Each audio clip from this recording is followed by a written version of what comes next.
kaldı.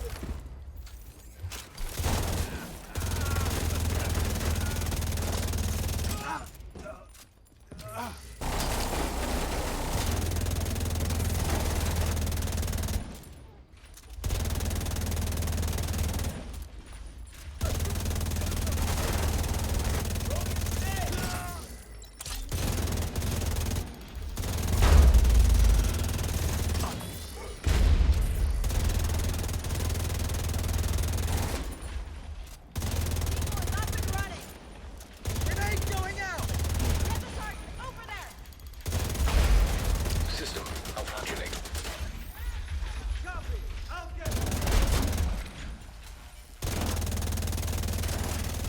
System reactivated.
Serious trauma detected.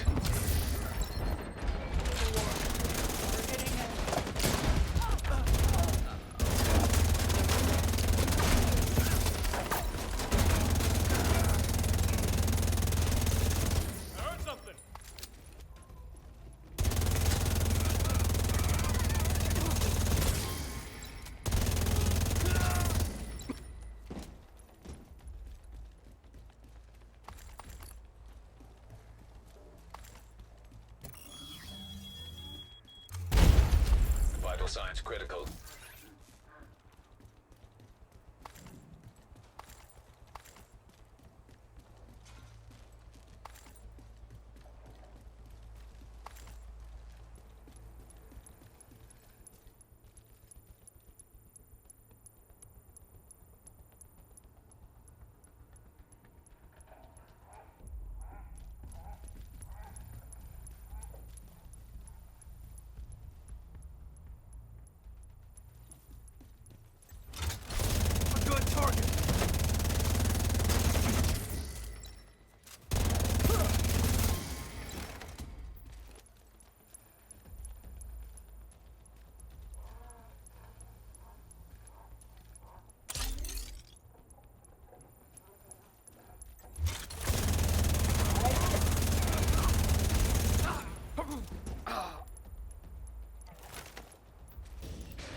Agent detected.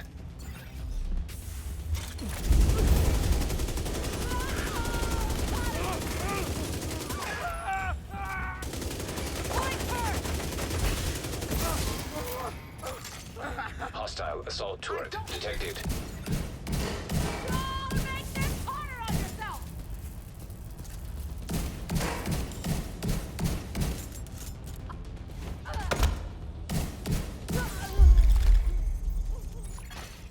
Rogue agent eliminated.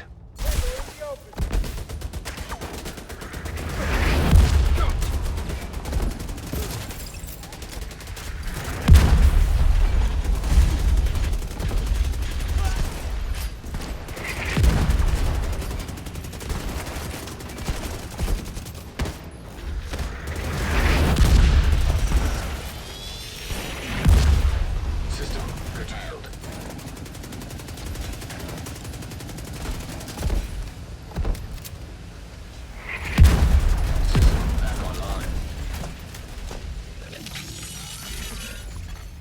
System disrupted. System restored.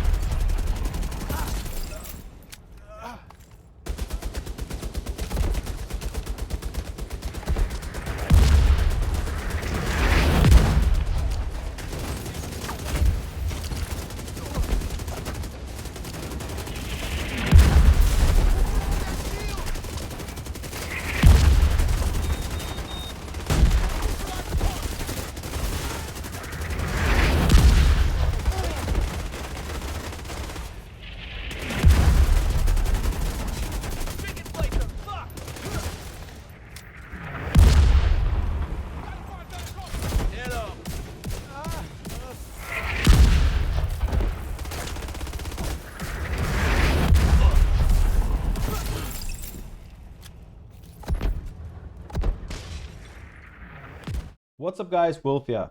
The Master Difficulty final mission has finally been released and I'm going to give you guys 2 setups that I use to solo it, and it's going to really depend on your playstyle. I actually probably would not recommend soloing this master mission because there are a lot of explosions and staggering, and it is quite difficult. But with these 2 setups, and you're going to need to know when to switch them, you'll be able to do it quite easily, actually. It's not that difficult. It's just sometimes the game doesn't like you getting hit by 2 explosions at once, so you may just get one-shotted. So just keep that in mind. I died quite a few times when I was easily clearing the enemies. It's just sometimes the mortars and the other mortars double stack, or when you have to activate the disruptor, it gets a bit hairy, so just keep that in mind. So let's take a look at the manhunt. So currently we can go and do the summit. I'm not going to give too many spoilers. I'm not going to play the whole video as well, because you guys can go and do it yourself. I'm just going to give you some pointers and some tips and basically show you the two builds whilst giving some gameplay. So if you guys do this, you get the Tempest pistol and also the Blacklister's exotic knee pads. So make sure you do this because these are going to be quite interesting. I have done some testing and I will showcase them in a full overview video. So make sure you guys do subscribe. Also follow me on X. I post there all the time with latest updates and news. So you guys need to go and do these ones, the high value targets. Make sure you activate the scout. You can go and have a look and, take a screenshot, check what you need to do. Week 4 and then do week 7. These ones right here, pretty easy. And then you want to do the final one. These last ones, by the way, are going to be just bounties. So just go to your bounties and find them. Just check for the names. Then you'll be able to go and do this guy here. Now, I'm going to be honest, overall, my review of the mission, it wasn't the greatest. The difficulty wasn't that difficult. A lot of annoying mechanics, staggering skills, just appearing out of nowhere and blowing you up. It was a bit annoying to do. That's why playing solo, it's going to be a nightmare. But if you guys want to do it, let me showcase the setups that I use. So the first part, just before you enter into the actual hovercraft, you want to be using this, or actually just before you get to the entrance of the hovercraft. So from the beginning all the way to the part where you see the disruptor, the EMP disruptor, use this build. It's going to be great for just beaming the copters because there's going to be quite a few copters. And if you use the close range PFE build that I'm going to showcase, it's going to be a bit more difficult to use, but you can still do it. So this will just give you more damage, way less viability, but more damage. This is the first build I'm going to showcase. If you guys just want one build to use throughout the whole mission, use the second build. This build is just so that you can clear it a little bit faster because it can get frustrating trying to beam guys far away with a close range build. So this one will allow you to kind of beam through, and you can finish the whole mission with this as well, but it's just up to you and it depends on you as a player. So it's going to be quite simple. I'm not going to take too much time explaining each piece. All it is, guys, is a crit build with some protection from elite mods using Striker, Turmoil, and Memento. Quite simple. You get up close and you get trophies, giving us bonus armor. You get lots of extra regen, weapon damage. Turmoil is not needed. You can use an improvised piece and put another protection from each mod, or you can use a Belston. Don't use the Emperor's Guard one piece. Use Belston. It's more beneficial for extra regen, or you can just use a normal Cheska or a Gruppo. Doesn't matter whatever gun you're going to be using. That's really on you. I recommend Memento because it just helps. The regen and the bonus armor is good. Catharsis Mask is absolutely an option, but for me overall, to get the most out of it, I prefer Memento. So the 4-piece striker with the chest piece is important because we're going to be shooting a lot of things, loads of enemies in this master difficulty mission. And make sure to go and farm some better PFE mods. Hopefully you've got some good ones. I've got 2 13%, so very rare. So every single piece is pretty much going to have critical hit chance as your attribute. If you have over 60, just put a critical hit damage modification or a critical hit damage attribute roll. It's that simple. It depends on what gun you're using. So never just copy exactly what attributes I put on. Double check and see. Now, explosive resistance can be something you can spec because there's quite a lot of explosions in this mission.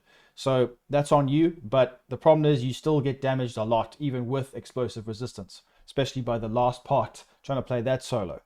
So protection from elite mod, critical hit chance on the chest, mask as well, PFE, critical hit chance, the holster, once again, striker, it's just the best, does lots of damage. You need to use a shield in this, otherwise you guys will have a bad time. So tipping scales, is not really viable in my opinion. So is the gloves. You need survivability with this, otherwise you're just not going to make it. There's too much going on and you get flanked a lot. It's very difficult to find a good place to chill and cover and just hide behind cover. So I've got crit damage here because I'm using the Elmo, which gives me extra crit chance. It's a very good weapon. I recommend it with this build. Turmoil. So the reason why I use this is because you can kill enemies or weaken them that you can't see. It just works for me. I enjoy it. You don't have to use it. Like I said, you can go for other pieces. Don't use Emperor's Guard. I would go for Belston one piece. You can even use a Healer Guard. But what I probably would go for if I wasn't going to use this would probably just be a Cheska knee pad or a Belston knee pad. Then Memento, quite simple, guys. This is going to be great. Bonus armor, skill efficiency for the shield. Don't forget about that. It helps the shield and the skills, the decoy or reviver hive, whatever you're going to be using, which isn't that important. It's more for if using the decoy. It's just a good combination. Decent amount of PFE, good damage, spreads the damage across. Elmo shocks enemies, which is very nice. Make sure you got detox. Stacking it up, I use rock and roll shotgun, and then this is going to be the pistol I always use now. Quick step, it helps a lot. Sport mode, extra movement speed, decoy shield, and then use gunner spec. Let's take a look at the stats. So I get about 45% armor regen with this. So don't be worried about the crit damage. It goes up. The damage goes higher than that. Then armor on kill, which is nice. Why I use gunner spec, not just because of ammo and extra reload speed and RPM, but also I do get some armor on kill. 38% PFE. Now you can use survivalist specialization if you want, but then maybe just use an improvised piece then. It depends on how you want to switch it up. Sometimes I use the firewall spec to use the damage shield, which is very powerful when there's lots of enemies, which I'm going to be showcasing now. So that's pretty much it for the striker build. I like to use this in the first part up until you need to enter the actual hovercraft. When you see the EMP thing that's destroyed, switch to the second build if you guys want to do the switching. I would recommend it because in this mission it's probably going to be a bit easier to switch up. But like I said, when you see the quadcopters, it's a bit tricky. But with this second build, you can absolutely use it the entire time. It's my PFE build that I've always showcased. It's just the best. I can't really say, hey guys, here's a different variation. I'm going to always use this because this is the meta PFE build in my opinion. You can use Overdogs if you want some more damage. But in this mission, Catharsis Mask is just really powerful, so I recommend it. All this build is getting up close and making use of the bonus armor. It's better than Memento because we get way more bonus armor and we can heal and cleanse status effects from the mask and get more weapon damage as well. So this is a very, very powerful. Great regen, great damage, and the weapon I'm going to be using is going to be making use of me not having lots of reds. Therefore, I'm going to be firing, and because it's got a lower fire rate, sustained makes perfect sense. So you can stack this up. You can get a lot more damage. Detox, TA21. It's an amazing weapon. Secondary. Now, sometimes I have a problem with the Streamline. So I would probably go for St. Elmo's because we're going to be using the not an exotic pistol this time. So St. Elmo's or Chameleon. Chameleon would probably actually be the best here. I didn't have one on me, but you can use Chameleon. I normally just use this. So Chameleon would be a great option here. And what you want to do is craft improvised pieces. Every single piece is going to have critical hit damage and critical hit chance on all these pieces. It's quite simple. Now, you can have extra explosive resistance. That will help you a lot. I've got one roll on my backpack. I would say don't go more than 2 rolls. Otherwise, you're just hindering your build too much because you still take a lot of damage. It's the stagger that really hurts us. That's the problem. I guess you could use the Sawyers, but that's just going to ruin the setup because you're not going to be able to stack it. So improvised pieces. And every mod is going to be protection from elites all round. All the mods on the pieces, protection from elites. And I don't have survivalist. You can have survivalist, but I recommend firewall because of the damage shield. This gives myself extra damage and even your teammate if you were going to use it in a team. But it is a lot of extra damage and it helps you beam enemies. Decoy as well. I don't use Reviver Hive sometimes because even if you get revived, you still go down pretty quick afterwards. That's up to you. So the other pieces now, Catharsis is a must use. It's just too good. Then Matador. If you don't have Matador, I would probably use a Belston or a Healer Guard or a Cheska or a Sokolov or a Grupo. It's up to you. And then I would just have Adrenaline Rush. There's other ones you can use, but because this is just the best because there's so many enemies in this mission and they always surround you. Therefore, you can always have the bonus armor, and Perfect Adrenaline Rush gives you way more. So it's worth trying to get a good Matador. Chest Piece Belson, the extra regen is very good. It's not absolutely needed. You can go for more damage, like I said, Sokolov or Grupo or Cheska, whatever. But because we're using an SMG, crit chance is not going to be that difficult to get. So crit damage, crit chance on the chest. You can have, like I said, explosive resistance. This gun is really good. Try it, TA21. You guys know the mods by now. Just put your best mods on. Make sure your crit chance is not overspec'd. Lexington, and obviously Quick Step. Shield is very good. Make sure when you're modding it, you put shield health and damage bonus. That's quite important as well. And then health duration for the decoy. Then let's take a look. So pretty good critical hit damage. When you swap to the other gun, it's 105% crit damage, which is quite nice. And then if we look at the stats, 24k regen, this goes up with the Catharsis Mask. PFE, the max is 80, so we've got 73%. Good use of it. And this is the build that I would recommend. If you guys want to do the whole thing, you can. This will be easier to use this build than the Striker build, by far.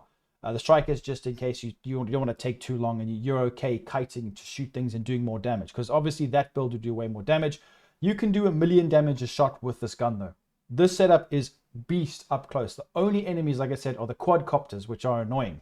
So also when you get flanked, especially when you do that stupid EMP thing, the enemies and skills will pop up all around you, and you really will die pretty quick if you're using a Striker build. So you want this. Even with this build, you can get bum rushed by things. So just be wary in this mission, and make sure you take out the turrets and the mortars before you do anything else, because I've been killed already by the stupid mortar that you can't see the box, and it just keeps spamming you with no AoE red markings, so you just end up dying.